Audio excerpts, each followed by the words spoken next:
Claro. Então, vamos lá. Amado Mestre Jesus, querido amigo de todas as horas, queremos te agradecer, Senhor, pela oportunidade que temos de adentrar nesse estudo, todos esses livros, tudo sobre a doutrina espírita. Essa doutrina tão consoladora e tão maravilhosa que descobrimos e só faz bem para a nossa vida. Queremos te agradecer pela oportunidade da reencarnação, que possamos fazer o certo, o bom e seguir no caminho reto.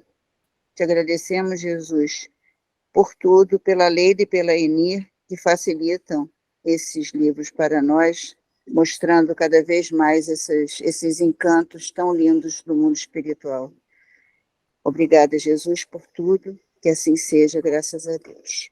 Assim seja, graças a Deus. Obrigada. Que assim seja. Boa noite a todos. Boa noite a todos. É a Miriam, é isso? Eu mesma. Boa noite. Enfim, está sumida também. Preste atenção, gente. Por favor, vocês não somem não, viu? Não te largo nunca. Ai, que bom, que bom. Bom te ver.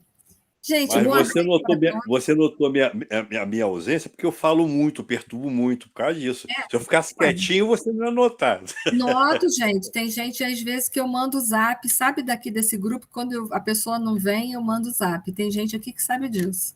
Eu pergunto se está tudo bem. Não é que tem que vir na aula, mas tem que estar bem, pelo menos. Gente... Enir, está no play? Já está gravando, sim. Está tudo gravando direitinho. Gente, hoje a gente vai iniciar o capítulo número 5, que é intitulado O Poder do Amor.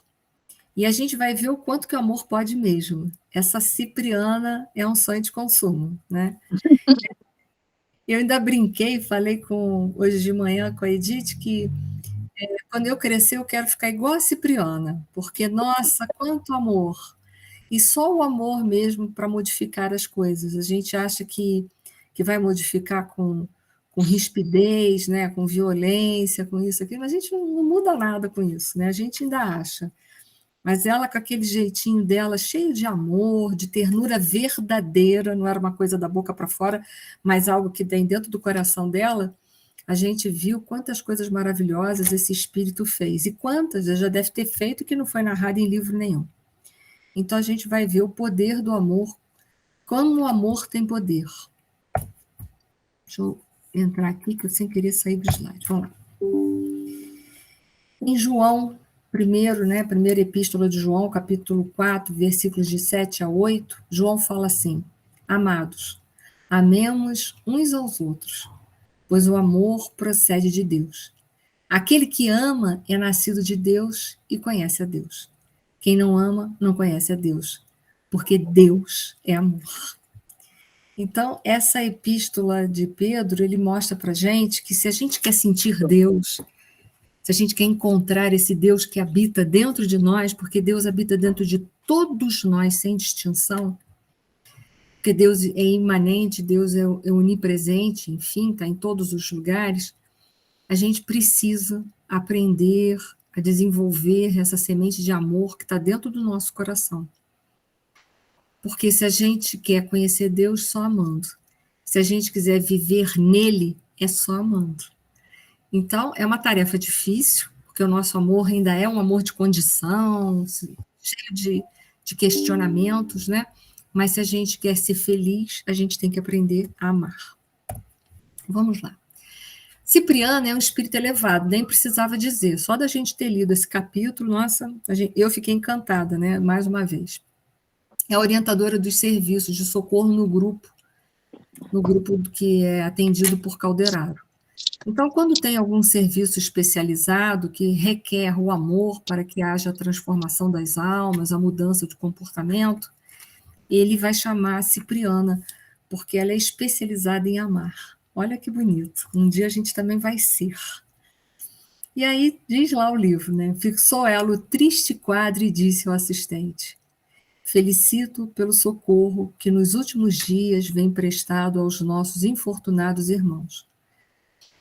Agora atacaremos a parte final do serviço convictos do êxito. Meu esforço, acrescentou o interlocutor humilde, foi quase nenhum, resumindo-se em meros preparativos. Então, a gente vê nele também muita humildade, né? Porque ele sabe até onde ele pode ir. E humildade é isso, é a capacidade da gente se enxergar e saber até onde que a gente vai e pode ir, e até onde que a gente não tem competência mesmo. E o bom é isso, quando a gente não tem competência mesmo, solicitar quem a gente sabe que tem para ajudar a gente, porque a gente não sabe tudo.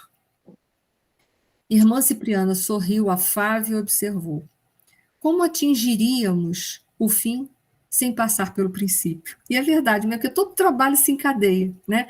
Ele fez a parte que era dele, que ele dominava, que ele tinha certeza, e que foi importante, somou, mas ela tem um outro somatório para dar, que é diferente, e que vai concluir o trabalho. Então, os trabalhos, todos os dois executaram um trabalho maravilhoso. E é assim a vida, né? Uns faz bem uma coisa, outros faz bem outra, e se a gente não trabalhar com o pensamento regido na competição, e sim na cooperação, a gente vai fazer muita coisa legal em prol a nós mesmos e ao mundo inteiro. Ó, irmã, o conhecimento pode pouquíssimo comparado com o muito que o amor pode sempre. É fato, né? É uma frase muito bonita.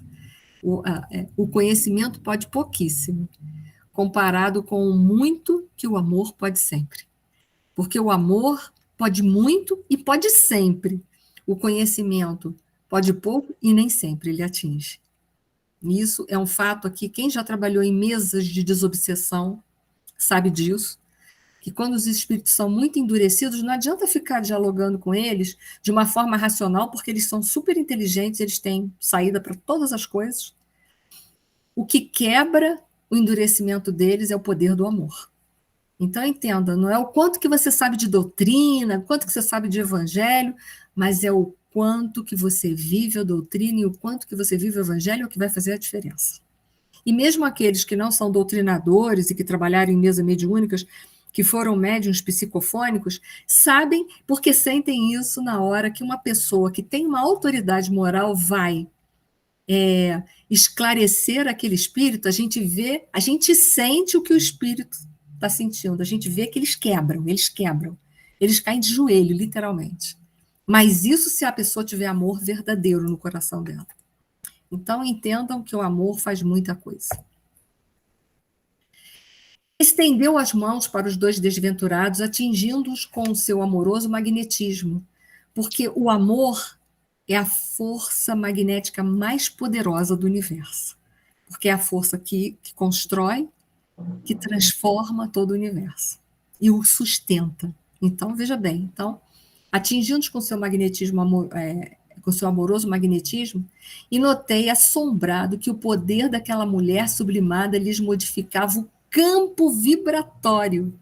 Só o poder do amor dela, sem ela abrir a boca, só ela fazendo a imposição, ela já mudava o campo vibratório daqueles espíritos. Sentiram-se ambos desfalecer, oprimidos por uma força que os compelia à quietação. É um silêncio, a gente fica assim, entregue, literalmente. Entreolharam-se com indizível espanto, experimentando o respeito e o temor, presas de comoção irreprimível e desconhecida. Seus olhos espelhavam no silêncio angustiosa perquirição, quando a mensageira, avizinhando-se, os tocou de leve na região visual. Reparei de minha parte que ambos registraram um abalo mais forte e indisfarçável. Isso tudo por quê? Por causa do amor da Cipriana, tudo só por isso. Ela nem ela nem abriu a boca ainda e ela já fez tudo isso. Então, isso é um exemplo para todos nós. Eu postei lá, conforme prometido na última aula, aquele caso de possessão da Revista Espírita. Se vocês tiveram, não sei se vocês tiveram tempo, mas se vocês leram até o final, que são duas publicações, né? A gente vai ver que Depois Kardec descobre que não é preciso ser um super magnetizador, mas se ele for moralizado, ou seja, se ele tiver amor, ele faz muito mais coisas. Então, eu também fiz questão de postar para a gente ver que esse é o verdadeiro poder da mediunidade. É o quanto de amor tem a criatura. Tem que eu sair para botar gente para dentro, e aí eu me perdi aqui do coisa. 2 almas e 2 experiências, né? Que são 2 almas ali, e nós vamos ver 2 experiências semelhantes entre si, porém a gente aprende com aquelas 2 almas coisas diferentes. O doente ajoelhou-se de súbito. O doente era aquele que tinha cometido o homicídio, que já se culpava há anos e anos, e ele estava buscando uma solução a qualquer preço, né? Então ele ajoelhou-se de súbito, dominado por incorrigível comoção, e desfez-se em copioso pranto. O outro, porém, embora perplexo e abalado, manteve-se ereto, qual se o bendito favor daquela hora não lhe fosse a ele mesmo concedido. Tipo assim, se sentindo superior, né? O outro estava se sentindo de uma forma mais superior. Mas aquele que cometeu o homicídio, imediatamente ele sentiu o poder daquela mulher. Mãe dos céus, que ele achou que era a Virgem Maria, tamanha a magnitude do amor. Clamou o companheiro hospitalizado, chorando convulsivamente. Como vos dignais de visitar o criminoso que sou eu? Quer dizer, ele se reconhece. Sinto vergonha de mim mesmo, sou imperdoável pecador. Mas ele não é imperdoável. Ele que não está se perdoando. Porque Deus não tem nada para perdoar a gente. Nada. Então, era ele que, pelo orgulho dele, não se perdoava. Imagina se Paulo de Tarso não tivesse se perdoado, ele não teria sido por ele a divulgação do Cristo. Foi por ele ter se perdoado que ele divulgou o Cristo e a mensagem do Cristo chegou até nós no século XXI. Pode falar, Ana. Eu não consigo entender muito quando você diz que ele não se perdoa por orgulho. Porque, olha só, porque é o orgulho que diz que nós somos mais do que na realidade somos. Por que ele está achando que ele é imperdoável? Ele não é imperdoável, ele é perdoável. Mas ele tem que trabalhar para isso. Mas enquanto ele achar que ele não podia ter errado, que ele está na culpa, porque ele está dentro da culpa. O pano de fundo da culpa é o orgulho. É da gente achar que a gente não conceber dentro de nós que a gente podia ter falhado. Ora, como não? Nós falhamos e ainda vamos falhar muito. Isso é o orgulho que fala isso para a gente. Se a gente se conceber falho, a gente vai saber que nossa vida vai ser altos e baixos. Ora vamos acertar, ora vamos errar. E que diante do erro não adianta a culpa. Nem a culpa, nem a desculpa. O que adianta diante do erro é a gente trabalhar para fazer a correção daquele erro. Mas quando a gente está muito envolto de orgulho, a gente não consegue enxergar que a gente não está se perdoando, e é por isso que a gente está na culpa e que a gente precisa sair da culpa, que só saindo da culpa a gente vai poder arregaçar a manga, voltar na estrada, né? Vir voltando aquele caminho, fechando ele, porque ele foi um atalho errado, e corrigindo tudo que tiver dentro daquele caminho até fechar ele, até fechar o atalho. É o orgulho que faz com que a gente não se permita isso. Porque a gente tem que se permitir entender que a gente errou e que a gente ainda vai errar. Isso faz parte da nossa existência, faz parte da gente como espíritos imperfeitos que somos. Então, é o orgulho que não permite ele enxergar tudo isso. Pode falar, Célia. Então, quer dizer que a culpa faz parte do orgulho? Sim, a culpa sim. Arrependimento não. O arrependimento é diferente. O arrependimento você entende que você é suscetível de erro e de acerto. E no arrependimento você entende que você errou, você se conscientiza, errei. mas entendo que se errei, eu entendo também que eu tenho a obrigação de corrigir-me, entendeu? Perante a lei do Pai. A culpa, o pano de fundo da culpa é sempre o orgulho, sempre, em toda e em qualquer situação. Como a desculpa também é. Aquela pessoa que está sempre empurrando para os outros. Ah, não, mas olha só, eu sou só assim porque meu pai e minha mãe me criou assim, eu sou só assim porque eu não tive dinheiro na vida, eu sou só assim, entendeu? Ele está sempre dando uma desculpa, empurrando tudo para o outro. Isso também é orgulho. Porque a humildade é reconhecimento de que somos falhos. A palavra humildade significa reconhecimento, a capacidade de se enxergar. E nós sabemos que na nossa condição, a capacidade de se enxergar significa ver virtudes e vícios dentro de nós. Isso é humildade. Com os vícios, eu os modifico. Né? Os vícios... Não, pode falar, desculpa. Não, pode falar. Não, mas a culpa não é uma coisa que vem para nós enxergarmos o nosso erro? Por que ela fazia parte do orgulho? Porque a culpa está embutido inconscientemente o pensamento de que eu não podia ter errado. Eu não me perdoo. Eu penso assim, nossa, mas eu não podia ter feito isso. Eu não podia. Quem te disse que você não podia?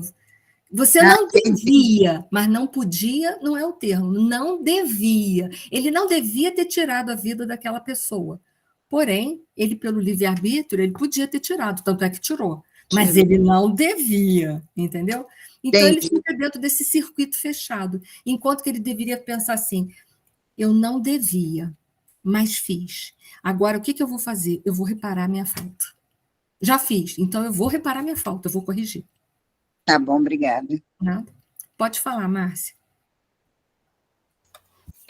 Não, o que eu ia falar era exatamente isso, porque o orgulho, ele fica assim, como eu, uma pessoa assim, né, tão maravilhosa, tão cheia de virtudes, como ele se acha, né, posso ter feito uma coisa desse tipo, né? Não se perdoa de jeito nenhum. Não né? se Você perdoa, eu fiz e agora, eu não podia ter feito isso, né? Pode, tanto é que fez, né? Mas não devia, não devia. Exatamente. E aí, se você fica nisso a vida inteira, você não vai se permitir corrigir, né? Como a Márcia falou. Eu não podia ter feito. Podia não, já fez. Porque se não pudesse, não tinha feito. Né? Mas você fica naquele negócio, eu não podia, eu não podia, eu não podia. E fica dentro desse circuito fechado. Mas isso é improdutivo. Isso é improdutivo. Isso é chicote, eu estou me chicoteando. Isso é orgulho. Poxa, por que você está se chicoteando? Deus te dá a chance. Mas a chance é você reconhecer que errou, e aí, dar o braço a torcer, não, errei mesmo, né? Dar o braço a torcer e ir lá e corrigir. Outra dureza, né? Outra dureza.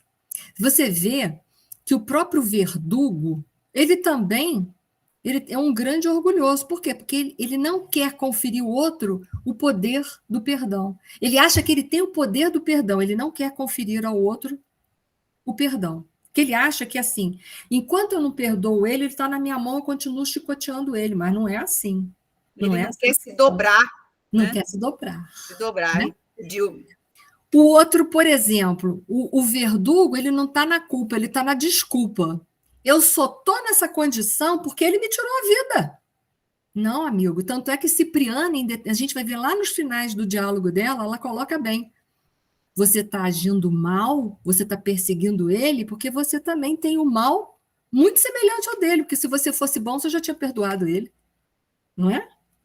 Nós vamos ver isso no diálogo final, que a Cipriana bota ele frente a frente, porque ele estava mais endurecido, se vitimizando. A pessoa que se vitimiza, ela se desculpa, ela empurra para o outro. E ele está empurrando, dizendo, eu estou nessa condição, eu queria estar livre, eu queria ser feliz. Não é isso lá no final? Ele vai falar. Ela bota ele no espelho. Ela bota ele no espelho, ela fala assim, não, se você quer ser livre, liberta ele e vai embora. O que está faltando é você libertar ele, porque você não quer ser misericordioso com ele, mas quantos erros você também comete que você precisa de misericórdia. Ela não fala isso com a rispidez que eu estou falando, mas com o jeitinho dela, ela diz isso para ele. Ela é ótima, né? Cipriana é meu sonho de consumo. Vamos lá, Ana. Obrigada, Márcia. Vamos lá, Ana.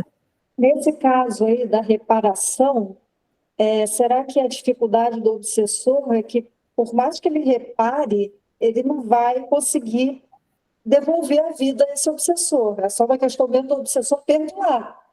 Ou eu estou Ele falando não vai, besteira? ele não vai devolver a vida em termos, né? A vida que era lá daquele personagem, o Camilo, né? Ele não tem como devolver a vida do Camilo, porque o Camilo, como personagem, já se foi. Mas ele Sim, pode, em outras vidas, ser pai do Camilo. Ele pode, em outras vidas, ser um irmão do Camilo. Ele pode, em outras vidas, de novo, ajudar o Camilo, empregando o Camilo, erguendo o caminho. Ele não pode mais voltar no passado e corrigir. O passado já foi, é fumaça. Mas ele pode, no momento presente, construir uma bagagem interna para que futuramente, numa outra existência, ele possa, de alguma forma, se reparar com o Camilo. De alguma forma. Né? De alguma forma, não. De forma total, até, se ele quiser. Né? De forma sempre. Então, ele tem como se corrigir. Todos nós. Gente, a maioria de nós, eu não posso afirmar todo mundo, mas há uma probabilidade muito grande de nós, nas nossas vidas do passado, a gente já ter tirado a vida de alguém. Há uma probabilidade muito grande, porque nós éramos homens violentos, é só olhar para trás na história da humanidade. Se resolvia as coisas mandando matar, ou matando. Era assim que as coisas eram resolvidas quando chegavam nos extremos. E aí eu falo, Deus nos dá esta oportunidade para mudar tudo. Hoje a gente, por exemplo, talvez uma pessoa que já mandou matar, hoje pode ser um profissional da área de saúde, está ajudando a restabelecer a vida de outras pessoas. Não é que você vai dar a vida a todo mundo, né? Uma pessoa que foi para a guerra, mandou fazer guerra, tem como dar a vida para todo mundo? Não. Mas você pode ser da área de saúde, você pode ser um bom político, pode. No nosso mundo é difícil, mas pode ser um bom administrador público. Você pode ser tanta coisa, pode ser um pesquisador que vai descobrir um remédio contra vários males. Você está devolvendo a vida? Você está se quitando com a lei de Deus? Tá. Você não está pessoalmente resgatando com uma pessoa, mas você está se resgatando perante a lei. Não sei se eu me fiz entender para todos. Mas entendi. há muitas formas da gente se quitar com Deus, gente. Não há uma só. Necessariamente ele não precisa ir no caminho atrás de Camilo, você ser o pai, necessariamente não. Ele pode fazer isso de uma outra maneira. O importante é que a gente sempre tenha a chance de se reabilitar perante a lei. Oi, Rogério, pode falar. Esse mecanismo, né, que Deus criou de reencarnação, de ação e de reação. Então, um foi e matou, né? Ele tirou a vida biológica daquele irmão. Uhum. E aí a gente pensa, bom, numa próxima encarnação, alguém vai tirar a sua vida, né? Uma ação e Erradamente, reação. muitas vezes pensamos assim. Mas e essa outra pessoa na vida futura? Ela vai assumir bem uma ação e uma reação no futuro. E aí aquela pessoa que tirou a vida no futuro dela, em outra, alguém vai tirar a vida dela. Não é factível. Tanto é que eu assisti uma vez uma palestra da a Patrícia Cunha, e ela contou sobre um jovem que queria a herança do pai, né, para poder usufruir a parte material, Uhum. e ele tacou fogo no pai. Uhum. É E um aí vazal de André Luiz. Uhum. então. Aí eu pensei, bom, na próxima encarnação, alguém vai tacar fogo nele. Só que Não. essa pessoa que tacou fogo, vai tacar fogo nele, vai assumir um novo compromisso, né? Não é assim. Só que a providência divina fez com que ele nascesse com uma doença chamada, acho que é fogo selvagem. É isso mesmo, fogo selvagem. Ele nasce com fogo selvagem. Então, e ninguém matou ele. Exatamente, isso aí. Né? Então, Deus criou um formato que nós podemos nos recuperar por nós mesmos, né? Isso aí. Desde que nossa mente esteja livre de rancor, de por que que eu nasci desse jeito, que Deus não pensa em mim, né? Nada disso. É isso que eu queria falar. É isso mesmo, obrigado, Rogério. É isso mesmo, a gente tem que entender que quando a gente comete uma infração, a gente está devendo à lei, não é exatamente a pessoa, né? Porque senão isso vira pena de talião. Numa vida eu mato a Márcia, aí na outra vida vem a Márcia, ela me mata. Pô, quando é que isso acaba, né? Ou a Márcia não quer mais matar porque ela já desistiu, mas eu preciso que alguém me mate, vem outra me matar, que isso não acaba nunca. Então, há outras formas de resgatar débitos. Há outras formas de uma pessoa dar a vida, de ajudar a outros, e que necessariamente você não precisa resgatar sua falta com fulano, ciclano ou bertrano. Você tem que se resgatar com a lei. Tá, gente? Então, ele se reconhece, mas ele acha que ele não merece o perdão. Então, o pano de fundo dele é a culpa, né? E ele está conversando com a irmã Cipriana. E aí a irmã Cipriana começa a ajudar ele a sair desse processo. Pedro, filho meu, não sou quem te julgas. No transporte de viva confiança que te sensibiliza a alma. Sou simplesmente tua irmã na eternidade. Todavia, também fui mãe na terra e sei quanto sofres. Então, ela se coloca numa posição ali também, numa posição de quem já teve reencarnado e também sabe do sofrimento das outras, porque também já passou por sofrimentos, né? E aí ela continua ajudando ele. Por que destruíste, Pedro, a vida de teu irmão? Ela dá uma chamada na consciência dele. Pedro, exatamente por que você destruiu a vida dele? Como te julgaste com forças e direito para quebrar a harmonia divina? Veja bem, a irmã Cipriana, ela é indulgente, mas ela não é conivente. Ela está do lado do Pedro, ajudando o Pedro. Mas ela não dá aval ao que o Pedro fez. Tanto é que ela pergunta, como te julgastes com as forças e direito para quebrar a harmonia divina? Entende? Ela age com indulgência. A indulgência, você está do lado da pessoa, mas não do lado do erro. Ela chama ele a um processo de consciência, para ele entender que ele está recebendo ajuda, mas não significa que estão dando aval ao erro dele. Ele está recebendo ajuda, mas ele precisa se quitar com a lei, né? Senão poderia haver uma má interpretação. Suponhas fazer justiça pelas próprias mãos quando só fazia expandir a cólera aniquiladora. E é verdade, a raiva é uma coisa muito ruim. A raiva, quando ela é retida, o ódio, né, a raiva, quando ela é retida, ela corrompe o recipiente que a retém. E quando ela é expelida, ela é jogada para fora, ela ceifa a vida. Então, é uma tolice achar que a gente vai corrigir as coisas com violência. Só há um jeito de uma vez por toda, acabar com a cólera. É o amor, que transmuta essa força chamada cólera e raiva, ele transforma ela em vida, em força, em fé e coragem. Porque a gente tem que entender que a cólera é uma emoção que precisa ser transformada e transmutada. Não é que a gente vai, eu vou anular a raiva dentro de mim. Não, você vai transformá-la. Pegar essa força toda, usar ela para transformar você e fazer coisas diferentes. Porque a gente tem uma mania errônea de dizer, eu preciso anular a raiva que está dentro de mim. Não, você precisa canalizar ela para uma outra coisa, ou seja, transformá-la em outra coisa. Ok? Supunhas fazer justiça pelas próprias mãos quando só fazia expandir a cólera aniquiladora. Por que razão, meu filho, pretendestes equilibrar a vida provocando a morte? Não se equilibra uma situação arranjando um outro problema. A gente resolve as coisas, equilibra a vida resolvendo os problemas e não tentando resolver o problema com outro problema, né? Como conciliar a justiça com o crime? Quando sabemos, né? Como é que você vai? Você quer justiça, mas você comete injustiça, porque foi isso que o Pedro fez. Ela também chama a atenção dele.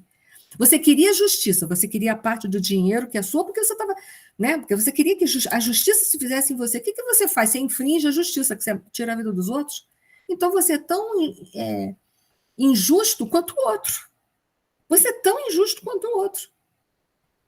E isso que ela chama ele à consciência para ele ver que as coisas não se resolvem assim. Se você quer justiça, seja você justo. Se você quer amor, seja você amoroso. Se você quer ter paz, seja você a ofertar a paz. Pois é dando que se recebe, né? Então, ela chama a atenção dele. Ela é fantástica, né?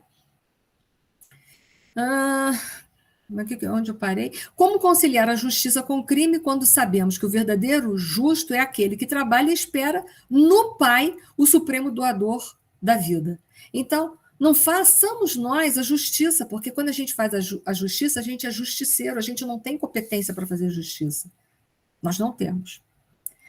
Nós não temos porque a gente não tem uma capacidade, uma visão abrangente da vida do outro, das situações, para a gente poder fazer justiça. Então, deixa Deus fazer essa justiça. Faz muito tempo há perpetrado o homicídio, presumindo liquidar o escabroso débito a jorros de sangue. Eliminaste o corpo de um amigo que se fez incompreensível e duro. Todavia, desde o trágico instante, ouves a consciência divina a reiterar a velha pergunta: Caim, que fizeste de teu irmão? E a irmã continua, a irmã Cipriana não para aí. Cuidavas ministrar o direito a ti mesmo, entortaste o destino, imprimindo perigosa curva ao teu caminho. Quer dizer, ele abriu um atalho, que poderia ser retilíneo e iluminado. Temendo a ti próprio, por te sentires delinquente em toda parte, buscaste refúgio no trabalho atabalhoado e mecanizante. Lembra? Ele só trabalhava para tentar resolver as coisas de fora, para ser bom, para fazer as coisas boas, mas ele não, entendeu? Ele ficava lá preso no segundo andar porque o porão da vida dele ele não queria entrar em contato, mas ele tinha que entrar em contato com o porão da vida dele. Ver as sombras dele e corrigir. Né? Mecanizante e conseguiste dinheiro que nunca te pacificou o ser, porque o dinheiro não dá paz. O que dá paz é a consciência limpa, né? Alcançaste culminante posição social entre os homens, dentro do qual, contudo, te sentes cada vez mais triste e mais desamparado. Como não te ocorreu, Pedro, a oração santificante? O que ela convida a ele? Pedro, você tinha que sair do segundo andar e ir para o terceiro. Lá tu encontrava a força para você olhar para o porão da tua existência onde estava a sombra e resolver ela. Então ele fala assim, por que você não procurou a oração e pedindo a Deus, Senhor, me perdoa, me ajuda a encontrar um caminho para eu me quitar com a lei, porque errado eu estou. Errado eu estou. Então ela convida ele a subir para o terceiro andar para encontrar força e luz para que ele possa, através dessa força e dessa luz que ele vai granjear, trabalhar com o porão da vida dele. Porque, gente, trabalhar com o nosso porão não é mole. Trabalhar com as nossas faltas, com os nossos vícios, com as nossas sombras, não é moleza. Não é moleza. A gente tem facilidade de encontrar o defeito nas pessoas, mas a gente detesta ver o nosso. Então, entenda, ele tinha que pedir na oração. Aí entra a humildade. Aí entra a humildade, mostrando que ele não teve. Por isso que eu disse para vocês, o pano de fundo da culpa é o orgulho. Ele não teve humildade, em momento nenhum. Como o outro também não. Gente, uma frase para vocês entenderem, uma frase que eu já ouvi há muitos anos atrás, que falava assim, a vítima constitui o algoz. Entenda, ambos têm os mesmos problemas morais. E a gente vai chegar no final e vai ver duas almas, duas experiências, mas o pano de fundo dos dois era a mesma coisa. Era a falta de humildade. Então, vamos lá. Como não te penitenciaste diante da vida, humilhando-te aos pés da tua vítima, no sincero e real propósito de regeneração? Por que ele não pediu desculpas? Desculpa, Camilo, eu tirei a tua vida, hoje eu estou tão arrependido. O que eu fiz não é correto. Ele podia ter feito isso em prece. Preferiste a corrida louca em prós, né, em pós as sensações externas. A fuga para a região do ganho material, a transitória ascensão para a posição de domínio enganoso. Aterrorizado, tentaste escapar do tribunal íntimo, onde o poder espiritual te exprobrava o condenável procedimento. Porque, gente, aonde está escrito a lei de Deus? Na consciência. Ali eu tenho o tribunal inteiro.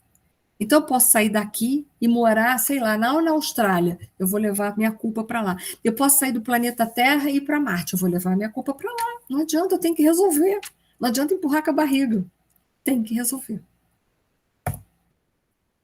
Mas nunca é tarde, olha só. Nunca é tarde. Então, todos nós temos chances. Todos. Essa palavra é para o Pedro, é para a gente, é para todo mundo.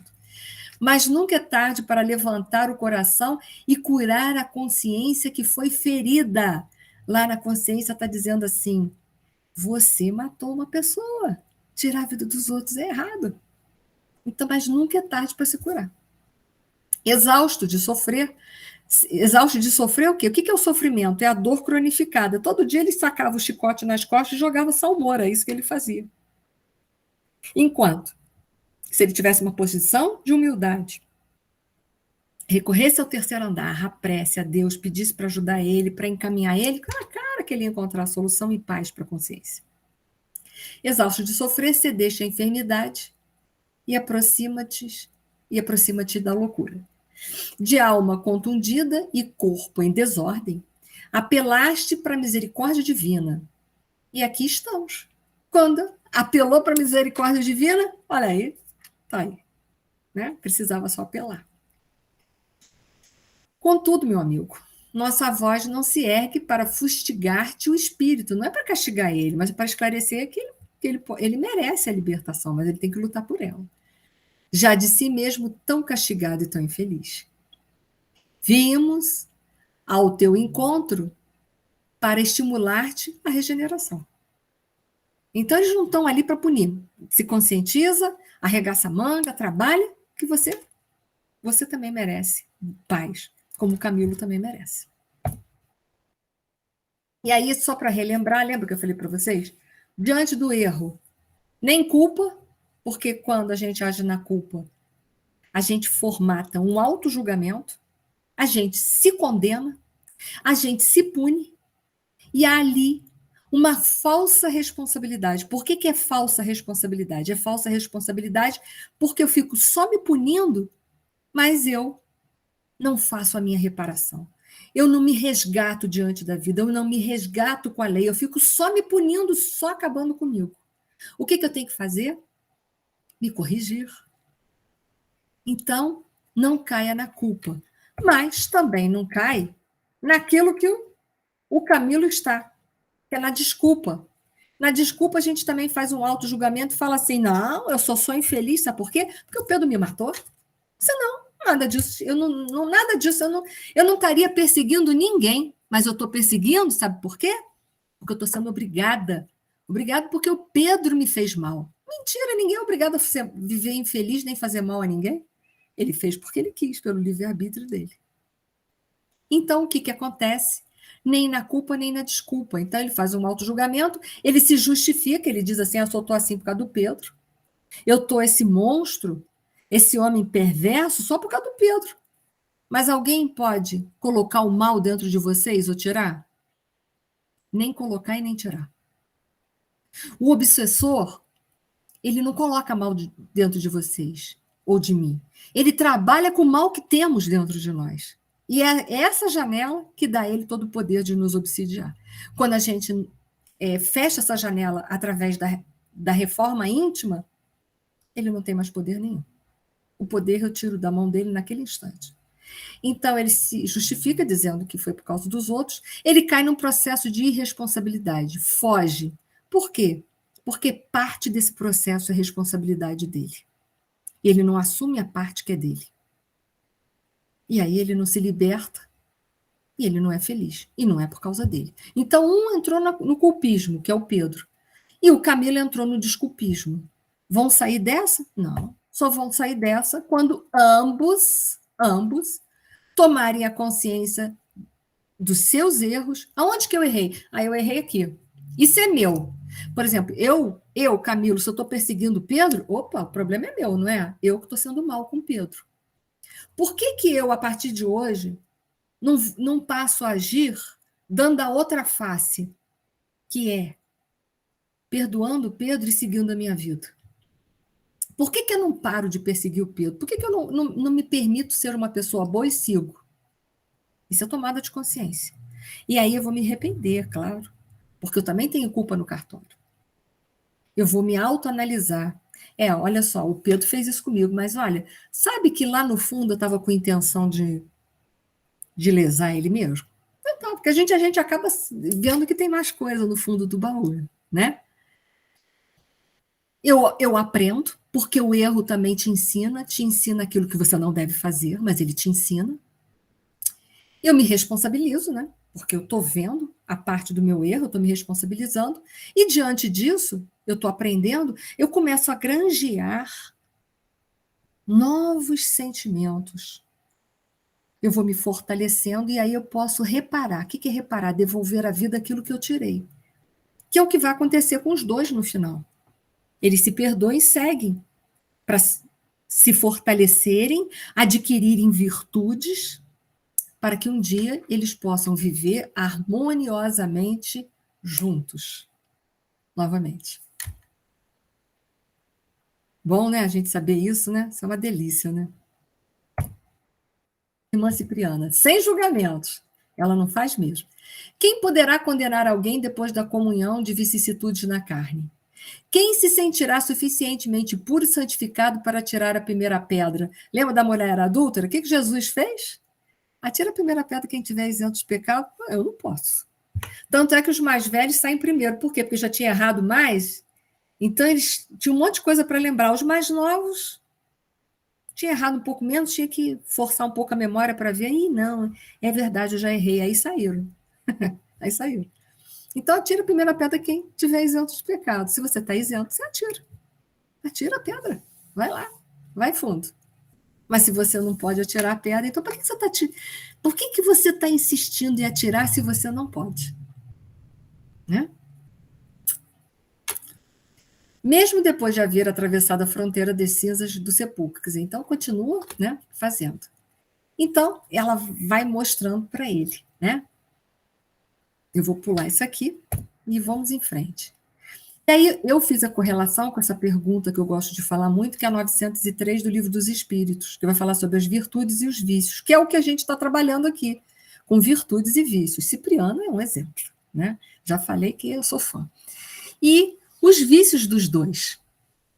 Incorre em culpa o homem por estudar os defeitos alheios?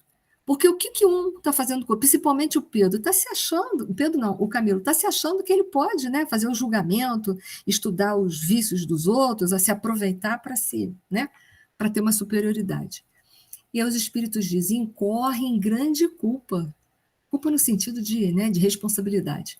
Se eu fizer para os criticar e divulgar, então você corre em culpa quando você faz isso para criticar e divulgar. Porque será faltar com a caridade, é verdade. Se eu fizer para tirar daí proveito, para evitá-los, tal estudo poderá ser de alguma utilidade. Então, se você olha e encontra os defeitos dos outros e aproveita deles para discernir o que é certo, o que é errado, e ver se você também não tem aquilo, tá ótimo, isso você não está errando. Agora, se você olha os defeitos dos outros para fazer crítica e para divulgar, você está lascado. Você está lascado. Que você está culpando os outros. Você está julgando os outros sem poder fazer isso. Então, é hora da gente pensar. E aí continua, né? O vestígio da culpa e da ideia de um Deus antropomórfico. Porque um Deus antropomórfico é um Deus punitivo, não é? E ele ainda tem, olha aí, vamos ver. Merecerei tamanha graça? Olha só, ele não acha que ele não merece, ele acha que Deus tem que punir ele, ou que, né? Então mostra que ele se sente culpado e mostra que ele acha que Deus vai puni-lo, que é punitivo. Deus é infinita misericórdia.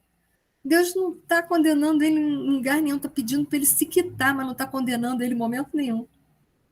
não está colocando ele na margem. Então, a gente vê ali vestígio da culpa e da ideia de um Deus punitivo.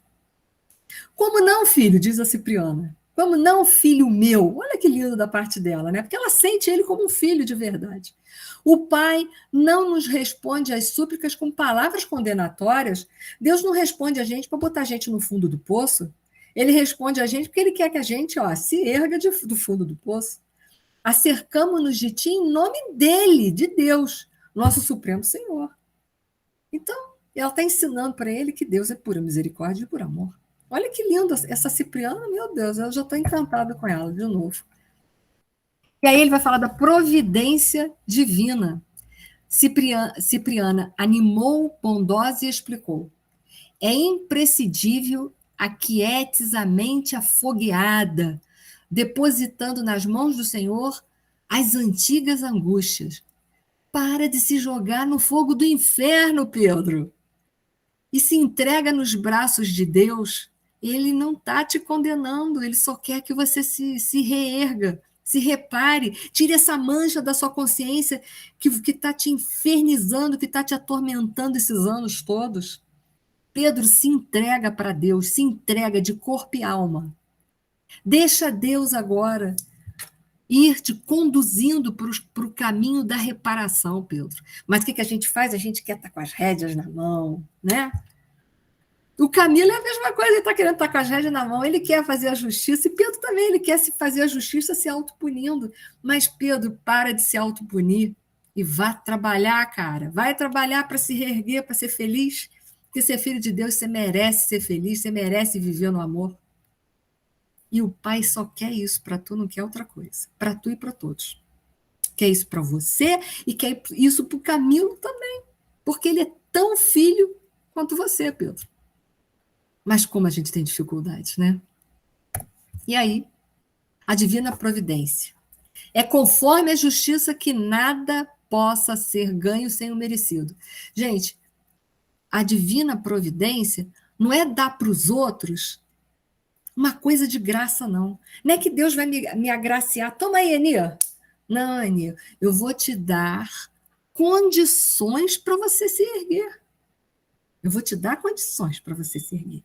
Mas eu não vou te fazer para você, não. Tá bom, Márcia, uma boa noite, bom trabalho. Eu não vou dar para você. Vou te dar meios para você se libertar e trabalhar pela tua libertação. Mas eu não vou libertar você. Porque foi você que se trancafiou também, não fui eu. Eu não te trancafiei em lugar nenhum. Você que se acorrentou lá, na culpa, na punição.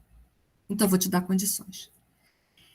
Os padecimentos, isso aqui não está no livro, tá? Os padecimentos que sentimos não se verificam a revelia da providência divina. Ou seja, tudo que a gente está sofrendo, Deus está consciente.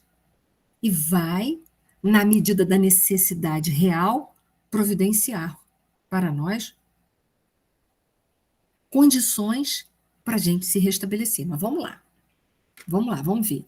Incansáveis trabalhadores da verdade e do bem visitam seguidamente esses sítios, convocando os prisioneiros da rebeldia à necessária renovação espiritual. Isso é ela falando ainda, desculpa. No entanto, retraem-se eles revoltados e endurecidos ao mal. Lamentam-se, suplicam e provocam compaixão. Raramente alguns deles nos ouvem o apelo. Às vezes intentamos impor-lhes o bem. Entretanto, quando retirados compulsoriamente do vale tenebroso, acusam-nos de violentadores e ingratos, fugindo ao nosso contato e influenciação. Então, só o amor, gente, que transforma. Ela faz assim, praz a Deus, André, possamos, que isso ali foi um diálogo do Calderaro, né? Praz a Deus, possamos também aprender a amar, adquirindo o poder de transformar os corações, o nosso e os dos outros. Mas a gente transforma pelo exemplo, né? Transformar, gente, é dar nova forma. Então, um coração que estava cheio de culpa, agora precisa ser um coração repleto de conscientização e não culpa. Estou conscientizado do que eu fiz. E estou conscientizado do que eu fiz, tem reparação. Conscientizo-me do meu erro e conscientizo-me que posso me quitar perante a lei. Isso é transformar. E preciso transcender. O que é transcender? Elevar-se acima da situação. Como é que eu me elevo acima das situações? Na medida em que eu vou me perdoando, eu vou trabalhando, eu vou me transformando, vou adquirindo virtudes e eu vou transcendendo. Até que chega um ponto que eu vou transcender. Não é fácil, porque para transcender eu tenho que reparar. Então é um caminho, são etapas, né? Primeiro eu transformo a culpa em conscientização de que errei, mas posso me recuperar, e vou trabalhando essa recuperação dentro de mim, vou granjeando virtudes, até que chega uma hora que eu posso reparar. Quando eu posso reparar, eu transcendo. Eu vou transcender, eu vou me elevar. Olha que bonito, isso é Deus na nossa vida. Isso é Deus na nossa vida. Que é mais misericórdia, que é mais esperança do que isso. Não esperança de ficar esperando parado, mas esperança de verbo, de esperançar, de trabalho, de conquista, de realidade. Isso sim. É bonito isso, né? Isso é lindo. Isso é lindo. Isso sim é de outro livro. Dentro da providência divina, ou da divina providência, primeiro a gente tem que merecer ajuda. Merecer ajuda é fazer por onde? A gente quer que alguém resolva o nosso problema. Muitas vezes a gente está pedindo a Deus, mas quer transferir para Deus que ele resolva. Não, resolve aí. Eu estou ocupada. É mais ou menos assim, né? Em alguns momentos da vida é necessário sermos deixados sozinhos diante do obstáculo. Para quê? Para a gente refletir. Para que aprendamos a superar as dificuldades com o emprego apenas de nossos meios. Então, às vezes, precisamos passar por determinados sofrimentos para despertar. Despertar para quê? O que é despertar? Despertar, sair da culpa. Despertar que eu errei e que tenho possibilidade de acertar. Então, esse é merecer ajuda. Porque Pedro achava que merecia ajuda? Não. Pedro não achava. Tanto é que ele pergunta, mas eu mereço? Ele pergunta para Cipriano, ele merece, eu mereço, todos nós merecemos. Haver, antes de mais nada, esgotado as possibilidades de suas próprias forças. A gente quer pedir tudo para Deus, mas eu tenho trabalhado, eu tenho me esmerado para granjear o progresso que eu preciso, ou eu estou esperando que Deus venha, faz tudo aí para mim, como eu disse, estou ocupada, eu agora não posso, nem estou com vontade. Então, haver, antes de mais nada, esgotado as possibilidades de buscar as soluções. Veja, Pedro não fez isso? Não. Ele sequer se colocou numa posição de humildade, orou para Deus e falou assim, Senhor, eu matei um homem, eu estou errado, eu preciso me reerguer. Me ajuda, eu vou buscar de todos os meios. Aí sim, seria uma luta produtiva. Mas ele não fez uma luta produtiva. Ele viveu para o exterior para não entrar em contato com o interior dele. Aí está dizendo assim, quando fala haver, antes de mais nada, esgotado, né? Quando quisermos pôr a providência a serviço de nossa preguiça, é justo que a lei, nesse caso, se recuse a atender-nos ao apelo. É verdade. A gente, às vezes, está pedindo ajuda a Deus, mas quer que Deus faça. Não, é Senhor, me ajude para eu enxergar, para abrir meu campo, para eu ver o que eu tenho que fazer. Isso já é uma ajuda. Isso já é uma ajuda.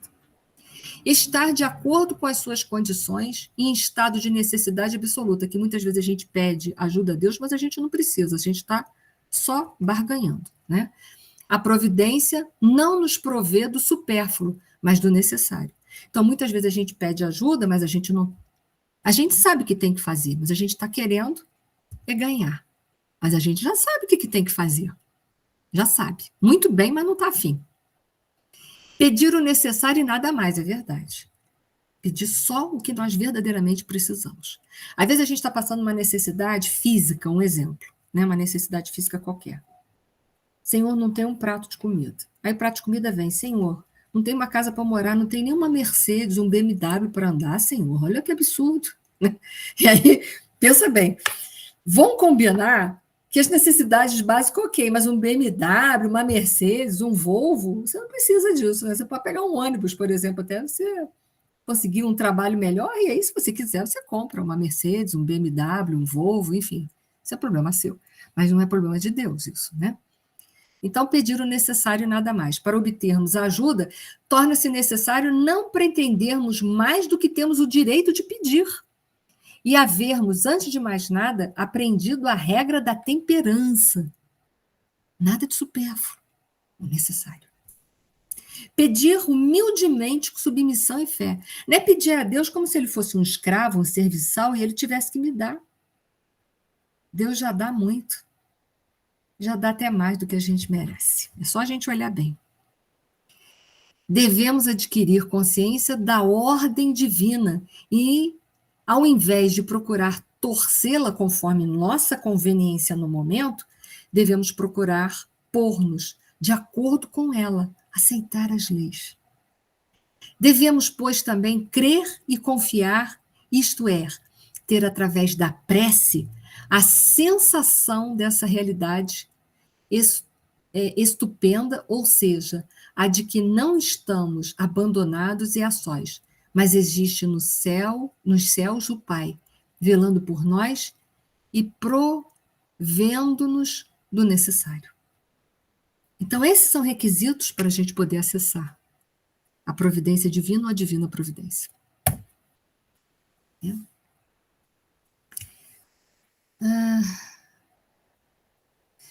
A negação deles, né, continua a orientadora, não é motivo para qualquer negação de nossa parte. Lembremos-nos de que o esforço da natureza converte o carvão em diamante. É só o tempo, né? E o tempo aqui no sentido do trabalho, não é o tempo de sentar e vou ficar esperando aí que daqui a 100, 200 anos tudo acontece. Não. O tempo que transforma o carvão no diamante significa um trabalho desse tempo, né? Não é porque ficou ali paralisado, mas é um trabalho desse tempo. Trabalhemos em benefício de todos os necessitados, procurando para o nosso espírito o divino dom de refletir os supremos desígnios. Façam-se as obras da vida, não como queremos, mas como o Senhor determine. Grande é a beneficência do Pai para conosco. Repartamo-la em serviço de fraternidade e esclarecimento na harmonia comum.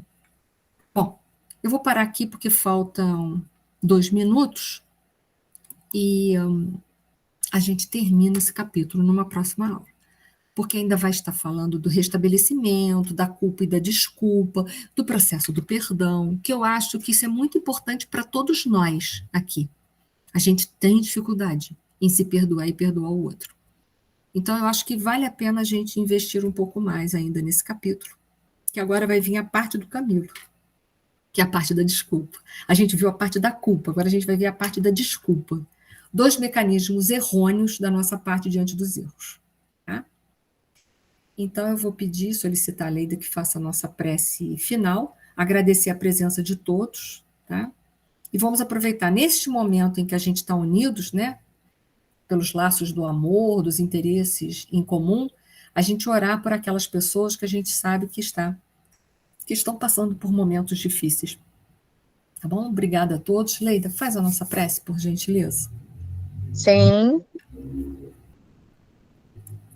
Deus, nosso Pai, Jesus, nosso querido Mestre, aos amigos da espiritualidade que nos acompanham e que estão conosco nesse momento de estudo, de auxílio, de realização, Senhor, que tanto temos ainda, através também de tantas descobertas para o nosso melhor viver. Agradecemos por esse estudo e que nos auxilie cada vez mais, para que o nosso despertar seja firme, seja doloroso ou não, mas que nos dê cada vez mais a condição de irmos em busca do nosso aprimoramento moral e espiritual. Que envolva cada lar nesse momento, que possa também amparar a cada mente aflita que nesse momento se liga a nós. E que possamos, Senhor, direcionar também boas vibrações para aqueles irmãos que estão distantes de nós e para aqueles que ainda não tivemos o entendimento no dia de hoje. Que nos auxilie para que a amizade possa permanecer, bem como também a união familiar, querido Mestre. Obrigada mais uma vez a todos aqui presentes e que nos envolva, agora e sempre, que assim seja. Assim seja.